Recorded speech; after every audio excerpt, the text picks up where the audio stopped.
तड़का ना लगे या फिर पाकिस्तान का जिक्र ना हो। तेलंगाना में बीजेपी के स्टार प्रचारक योगी आदित्यनाथ और ओवैसी ब्रदर्स के बीच अब ऐसी जंग छिड़ी है जिसमें ये सारे के सारे मुद्दे आ गए हैं पूरे पैकेज फॉर्म में। सबसे पहले इस खबर की 5 हेडलाइंस आपको मैं बताना चाहती हूं। योगी को ओवैसी ने जवाब दिया, बोले हिंदुस्तान उनके बाप का मुल्क है जहां से कोई उन्हें निकाल नहीं सकता है। असदुद्दीन ओवैसी ने योगी के इतिहास ज्ञान पर तंज किया और कहा कि हैदराबाद का निजाम कभी हिंदुस्तान से भागा नहीं था। हैदराबाद का निजाम कभी हिंदुस्तान से नहीं भागा था, यह असद ओवैसी ने कहा। असदुद्दीन के जो छोटे भाई है अकबरुद्दीन, वो कह रहे हैं योगी जैसे 56 आए और 56 चले भी गए हैं। अकबरुद्दीन ओवैसी ने प्रधानमंत्री मोदी को चायवाला कहकर भी तंज किया है। अब पूरी खबर आप देखिए, उसके बाद ब्लैक। तेलंगाना में भारतीय जनता पार्टी की सरकार बनती है तो मित्रों, मैं आपसे कह सकता हूं ओबीसी को यहां से वैसे ही भागना पड़ेगा जैसे हैदराबाद से निजाम को भागने के लिए मजबूर होना पड़ा था। योगी के इस बयान का जवाब बड़े और छोटे भाई ने मिलकर दिया।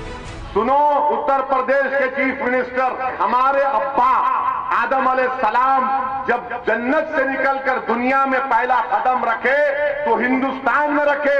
ये हिंदुस्तान मेरे बाप का मुल्क है, कोई नहीं निकाल सकता मुझे। हिंदुस्तान मेरे अब्बा का मुल्क है, हिंदुस्तान मेरे डैडी का मुल्क है, हिंदुस्तान मेरे पप्पा का मुल्क है, हिंदुस्तान मेरे पिताजी का मुल्क है। जब पिताजी का मुल्क है तो बेटा कहां निकलेगा? जो पप्पा को नहीं मानेंगे वो भी खत्म हो जाएंगे इंशाअल्लाह ताला। कह रहा है निजाम की तरह ओवैसी को भगाऊंगा। अरे तू क्या, तेरी हैसियत क्या, तेरी दिशा क्या? तेरे जैसे 56 आए चले गए। अरे ओवैसी तो छोड़ो, ओवैसी की आने वाली 1000 नस्लें भी इसी मुल्क में रहेंगी, तुझसे लड़ेंगी, तुझसे मुकाबला करेंगी, तुझे भगाएंगी। हम भागने वालों में से नहीं है। बात योगी से निकली तो पीएम मोदी तक पहुंची। हमें मत छेड़ो, मत छेड़ो। चाय वाले चाय चाय चाय चाय बोल रहा है, हमको छेड़ मत। याद रख, इतना बोलूंगा कि कान में से पीप बहने लगेगा, खून निकलेगा। अरे तुमने क्या किया? बात करे कि चाय चाय चाय चाय, चाय की केतली, चाय का पानी, चाय की पत्ती, चाय का चूल्हा, चाय चाय चाय। ये वजीर आजम है या क्या है? एमआईएम के ओवैसी ब्रदर्स की ये भाषा कोई नई नहीं है, ये अंदाज आपने भी कई मर्तबा देखा होगा, नया नहीं है। वो इससे भी ज्यादा भड़काऊ भाषणों का रिकॉर्ड बना चुके हैं, तोड़ भी चुके हैं। और इस बार चूंकि बात हिंदुत्व ब्रांड वाले योगी आदित्यनाथ ने शुरू की तो दोनों के हमलों की धार और पैनी हो गई। ये जुबानी जंग योगी के जिस बयान पर शुरू हुई उसे लेकर भी सवाल है, जिसका जवाब हम आपको अपनी इस रिपोर्ट में बताएंगे। आपको कहीं और जानने को नहीं मिलेगी। ध्यान से हिस्ट्री का ये पार्ट आपको भी देखना चाहिए।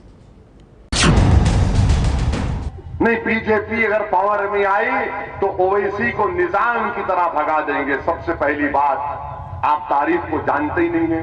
अगर आप पढ़ते तो मालूम होता कि निजाम हैदराबाद छोड़ के नहीं गए, राज प्रमुख उनको बनाया गया था। मीर उस्मान अली खान को राज प्रमुख बनाया गया था। असदुद्दीन ओवैसी इतिहास की जिस घटना का जिक्र कर रहे हैं वो तब की है जब हैदराबाद रियासत भारत का हिस्सा बनी। हमने हुकूमत को पूरी तरह अपने हाथों में ले लिया है। हमें अफसोस है कि ये फैसला हम पहले नहीं ले सके। हमने अपनी फौज को जंग रोकने का हुक्म दे दिया है और हम इंस्ट्रूमेंट ऑफ एक्सेशन पे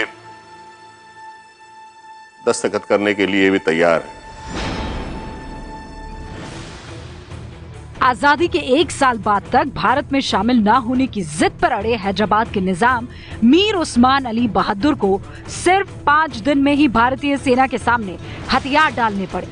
उससे पहले तक निजाम हैदराबाद में राजाकारों के नेता कासिम रिजवी के दम पर भारत का मुकाबला करने का ख्वाब देख रहे थे। पटेल साहब, निजाम की मांगों को न माना गया तो रियासत में हिंदुओं के लिए मुश्किलें आ सकती। कासिम साहब, आप अगर खुदकुशी ही करने की सोच रहे हैं तो आपको कोई कैसे रोक सकता है?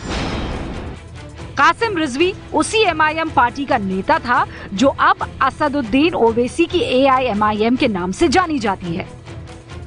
कासिम ने ओवैसी के दादा अब्दुल वाहिद ओवैसी को एमआईएम की कमान सौंपी थी, जिसका नाम उन्होंने एआईएमआईएम कर दिया। उस वक्त निजाम का करीबी होने का फायदा उठाकर कासिम रिजवी ने हैदराबाद के लोगों पर जमकर जुल्म किए।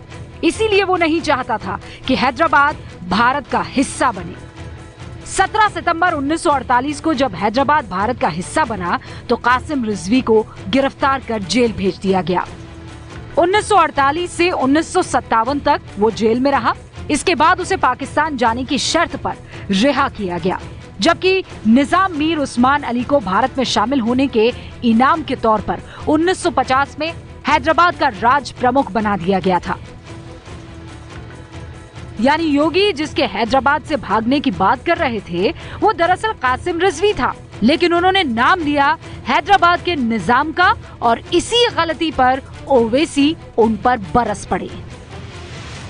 आप तारीख को जानते ही नहीं है, हिस्ट्री में जीरो है आप। अगर पढ़ना नहीं आता थम्स अप है तो पढ़ने वाले को पूछो। देखिए, दोनों ही नेताओं की स्टाइल ऑफ पॉलिटिक्स पर गौर कीजिए आप। दोनों भाई अलग और योगी अलग। एक अल्लाह के भरोसे है तो दूसरे राम के। अगर जनता के लिए तन्मयता से काम करते तो अपनी राजनीति भगवान भरोसे कतई नहीं छोड़ते। खैर, मास्टर स्ट्रोक नेताओं के लिए नहीं है। नेताओं की कथनी और करनी एक जैसी है, धोखा इसमें ज्यादा है, सच्चाई कम है। ये मास्टर स्ट्रोक आपके लिए है। ये है एबीपी न्यूज, आपको रखे हर खबर पर होगी